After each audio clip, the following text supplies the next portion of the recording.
Stay free with me, Russell Brand. With Rumble, rocking and a rolling. With Twitter, Elon and a Muskin. We ask, is free speech finally back, baby? Is it time to strike up a Diwali light and celebrate that sweet bird that we call freedom? Is it? That's what we're asking you. We live in a time of shifting narratives, of shifting tales. Now that Elon Musk has got Twitter by the wings, pulling it about by the feathers, will it really change? We're going to be asking a lot of questions. What did he mean by that kitchen sink? Do you see Elon as a great hero? Let me know in the comments. Let me know in the chat. Let's see how our friends over on the mainstream media reported on Elon Musk's takeover. Obviously, they're the people, I suppose, that have the most to lose. That's what's assumed. Let me know in the chat if you think this. It's like the mainstream media are against Elon Musk because what? Because he's a sort of seems to be a free speech advocate. You feel that under Elon Musk's stewardship, the Hunter Biden laptop story would have been released, not suppressed in the manner that it was. Are all these CIA dark ops folks going to get booted out? What is the concern that Alex Wagner on The Tonight Show, I'm sure that's how it's pronounced, on The Tonight Show has? We'll look at the mainstream media news reporting on Musk. Breaking news tonight as it appears that Elon Musk has sealed the deal to take over Twitter.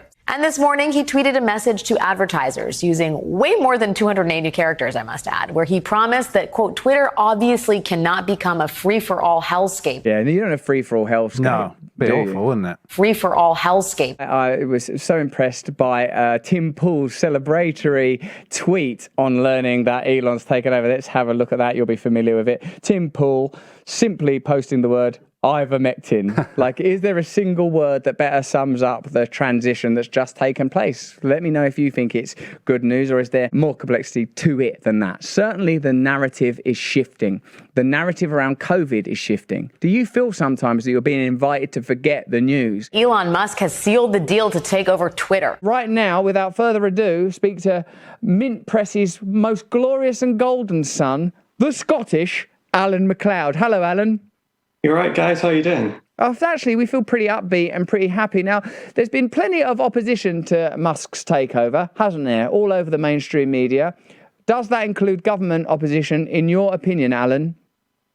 Well, clearly, I mean, just this week, I mean, it's official. Elon Musk now owns Twitter. Does he? But there was lots of reporting going on in the last couple of weeks saying that the US government, the Biden administration, was actually conducting a national security review of the purchase beforehand. They were basically saying, like Bloomberg, for instance, said that the Biden administration was a bit worried, and I'm quoting here, as they see his increasingly Russia-friendly stance. Now, in reality, Musk has actually been pretty bullish on Ukraine. He's supported the Ukrainian government. He's even sent those Starlink telecommunications satellites over to Ukraine, which their army is using to target Russian military right now. However, he has said a lot of things online, saying things like, let's compromise, maybe we should negotiate, end this war. And that ultimately, for the US government, doesn't seem to be the right message. They're really not interested in that sort of, I don't want to say pro-peace, but at least give peace a chance message. And so ultimately, I want to say that isn't this very interesting that the US government can block some sort of purchase if the billionaire in question is not sufficiently pro-war enough? That's very worrying. We spoke to Tulsi Gabbard yesterday, and it was a very good, and may I say, very professional interview. And she spoke about the influence and power of the military-industrial complex over the Democrat Party in particular. And I suppose if they're dabbling in apparently private takeovers between sort of private billionaires, then I suppose that is a suggestion that there is an agenda being asserted from somewhere. Do you think it simply is a financial agenda, or do you think it's an ideological agenda? Do you think it is driven by the military-industrial complex, or do you think that there is something beyond even that, Alan? Well, the United States doesn't really make very much stuff anymore. They basically make weapons and, some food, and that's pretty much about it. Everything we now use is made in China or India or something. But one place where the United States does have still a lot of control is over media and telecommunications. And one of them is social media. So when you think about these big tech companies that we rely on, we like to think of them as sort of transnational, existing in the ether. But no, they're actually bricks and mortar companies, and nearly all of them are headquartered in California. And so they are subject to American laws.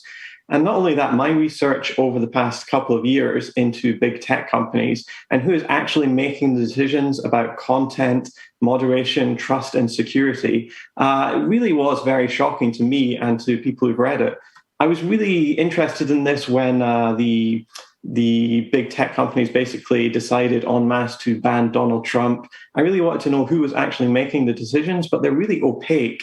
And I couldn't really get any sort of answers or any sort of information off of their websites. Didn't you consider trying a little bit harder and stop being so lazy? Now, what will be the repercussions for the security agencies working inside Twitter that you've written about in your, some are saying not hard enough, working investigative journalism career? What will happen to those embedded CIA, FBI type agents, please, mate?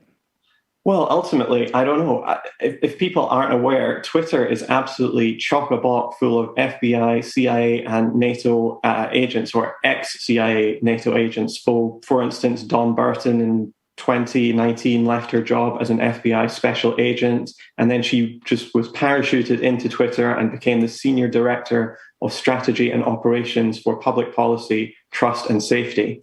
And there are many more examples like this. For instance, one of the chief people on Facebook's trust, safety, and moderation team is Aaron Berman, who until 2019 was one of the most senior CIA agents going. He was actually writing the presidential daily briefs that Obama and Trump read every day, although I think Trump just had them read out to him, actually. But ultimately, a lot of people really don't understand how deeply embedded national security. Trump said those things was boring.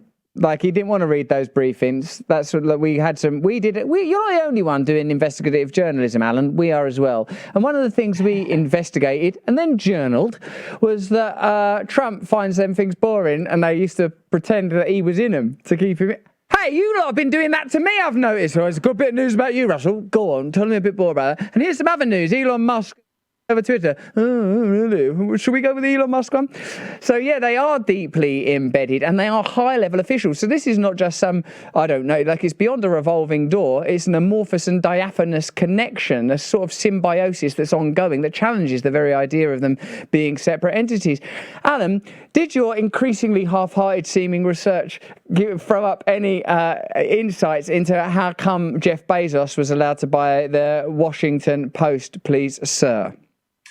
Well, I think ultimately a lot of people in Washington don't really like Elon Musk. He's not exactly an outsider. I mean, he's literally the richest man in the world, after all. But at the same time, in Washington, there is an extraordinary consensus about all sorts of things to do with politics, the economy, and how the world should work. Ultimately, Musk is a bit of a loose cannon in that sense. He'll just throw out anything, and on Monday he'll say this, on Tuesday he'll say this, and it's quite hard to keep him under wraps. Bezos, on the other hand, really plays the game very much down the center, and so ultimately hasn't ruffled any feathers in Washington like Musk has. And so ultimately, I think that's one of the reasons why there wasn't too much pushback to Bezos buying the Post. But there has been a little bit of ruffled feathers in terms of Musk coming over to Twitter. Watch entire episodes on demand for free at rumble.com/Russell Brand.